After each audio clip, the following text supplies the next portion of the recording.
जय श्री गणेशाय नमः। आज है संकष्ट चतुर्थी। आज हम संकष्ट चतुर्थी के बारे में कुछ बातें जानेंगे जिनकी दो कथाएं प्रचलित है। संकष्ट चतुर्थी के व्रत करने से घर परिवार में आ रही विपदा दूर होती है, कई दिनों से रुके हुए मांगलिक कार्य संपन्न होते हैं तथा भगवान श्री गणेश की असीम कृपा से सुखों की प्राप्ति होती है। माह के किसी भी चतुर्थी के दिन भगवान श्री गणेश की पूजा के दौरान संकष्ट चतुर्थी का व्रत की कथा पढ़ना अथवा सुनना जरूरी होता है। इससे संबंधित दो कथाएं प्रचलित है। पहली कथा इस प्रकार है कि पौराणिक एवं प्रचलित श्री गणेश कथा के अनुसार एक बार देवता कई विपदाओं में घिरे थे, पर वह मदद मांगने भगवान शिव के पास आए। उस समय शिव के पास कार्तिक तथा गणेश जी से पूछा कि तुम में से कौन देवताओं के कष्टों का निवारण कर सकता है।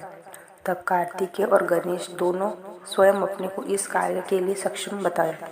इस पर भगवान शिव ने दोनों को परीक्षा लेते हुए कहा कि तुम दोनों में से जो सबसे पहले पृथ्वी की परिक्रमा करके आएगा वही देवताओं की मदद करने जाएगा। भगवान शिव के मुख से यह वचन सुनते ही कार्तिकेय अपने वाहन मोर पर बैठकर पृथ्वी की परिक्रमा के लिए निकल गए, परंतु गणेश सोच में पड़ गए कि वो चूहे के ऊपर चढ़कर सारी पृथ्वी की परिक्रमा करेंगे तो इस कार्य में उन्हें बहुत समय लग जाएगा। तभी उन्हें एक उपाय सूझा। गणेश अपने स्थान से उठे और अपने माता पिता की 7 बार परिक्रमा करके वापस बैठ गए। परिक्रमा करके लौटने पर कार्तिकेय स्वयं को विजेता बताने लगे। तब शिवजी ने श्री गणेश से पृथ्वी की परिक्रमा ना करने का कारण पूछा। तब गणेश ने कहा, माता पिता के चरणों में ही समस्त लोक है। यह सुनकर शिव ने गणेश को देवताओं के संकट दूर करने की आज्ञा दी। इस प्रकार भगवान शिव ने गणेश जी को आशीर्वाद दिया कि चतुर्थी के दिन जो तुम्हारा पूजन करेगा और रात्रि में चंद्रमा को अर्घ्य देगा, उसके तीनों ताप, दैविक ताप अथवा भौतिक ताप दूर होंगे। इस व्रत को करने से व्रतधारी के सभी तरह की दुख दूर होंगे और जीवन के भौतिक सुखों की प्राप्ति होगी। चारों तरफ से मनुष्य की सुख समृद्धि बढ़ेंगी, पुत्र पौत्रादि धन ऐश्वर्य की कमी नहीं रहेगी। दूसरी कथा इस प्रकार है।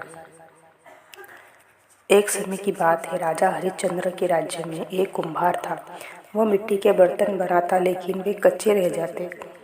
एक पुजारी की सलाह पर उसने एक समस्या को दूर करने के लिए एक छोटे बालक को मिट्टी के बर्तनों के साथ आवा में डाल दिया। उस दिन संकष्ट चतुर्थी का दिन था। उस बच्चे की माँ अपने बेटे के लिए परेशान थी। उसने गणेश जी से बेटे की कुशलता की प्रार्थना की। दूसरे दिन जब कुम्हार ने सुबह उठकर देखा तो आवा में उसके बर्तन तो पक गए थे, लेकिन बच्चा का बाल बाका भी नहीं हुआ था। वह डर गया और राजा के दरबार में जाकर सारी घटनाएं बताई। उसके बाद राजा ने उस बच्चे को उसकी माँ को बुलवाया तो माँ ने सभी तरह के विघ्नों को दूर करने वाली संकट चतुर्थी का वर्णन किया।